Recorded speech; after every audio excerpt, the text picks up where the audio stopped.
The more we are aware, the more witness we are. Don't we lose our daily identity in the world? And what do you mean by that? What does it I mean to mean, lose your daily identity in the world?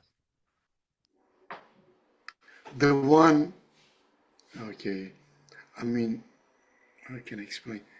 The one who's making decisions and the one who's planning, the one who's trying to solve the problems. But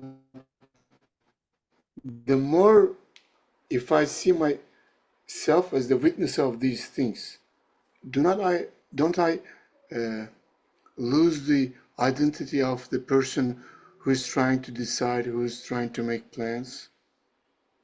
Or my question is confusing. I don't know. E- Okay, even if that was to happen, not saying it will, but even if it was, are you concerned about it? Actually, not that much. So why does the question even matter to you? Mind. But you see, this is where you have to like, you can't let, as the teaching I shared from Ramana Maharshi today, you can't let the mind run on and on like this. You can't entertain its questions like this because it is trying to theorize what will happen if I start to uh, practice this. What will happen if I realize this or that? And all in doing so, it will keep you just in concepts. And even if you have let's say I asked you this, hey, does it really matter to you? And you said, yeah, I am afraid about this. So even if it's something you're deeply concerned about, right? Like, am I going to lose my identity in the world? Am I going to, I don't know, is my life going to fall apart? Then just, I would ask, okay, does this fear matter more to you than discovering truth, right? Like, does this, let's say if this whole personal identity is not your real nature, would you still care to maintain it, even though it meant, yeah, you will lose this or that? So, like, if what you desire most is truth, then regardless of even your greatest fears, pursue the path of truth.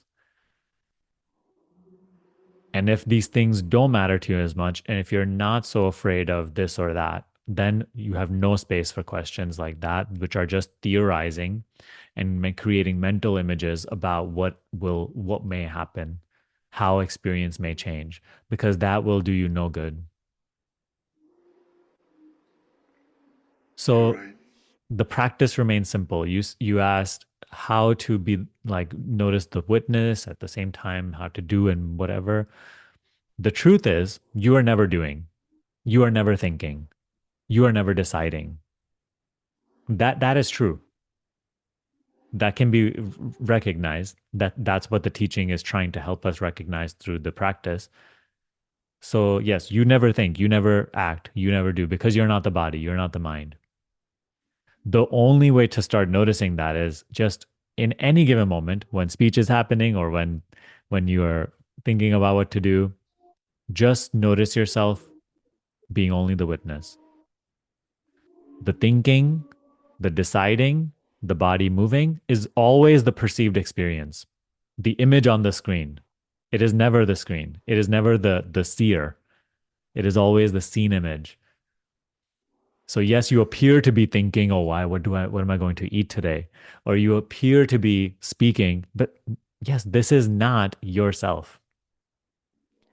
You can continue letting it appear to be yourself. Just notice yourself as the witness of it. In that very noticing, you are no longer the image being witnessed. And yes, so that's, the way to be in this path.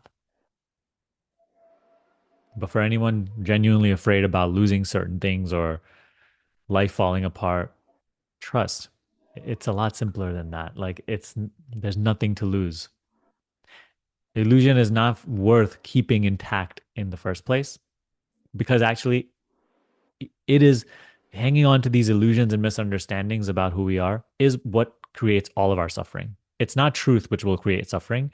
It will always be a misunderstanding, a wrong belief, wrong meaning that which actually isn't true. Always being attached to those things will create suffering. Truth will, they say the truth will set you free. So trust that. The way of truth is peace, is clarity, is contentment. It's unconditional contentment. And if it is truth you seek, then be willing to lose everything. That's also a teaching by Ramana Maharshi that really resonated with me. He's like, for the if it is truth you seek, for the truth, be willing to die. Not that you will need to, but be willing to.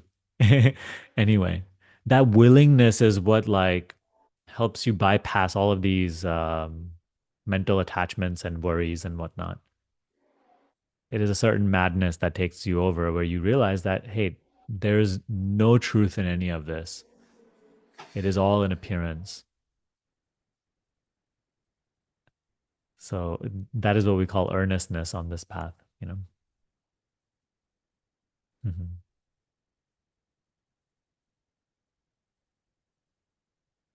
Great. Thank you so much.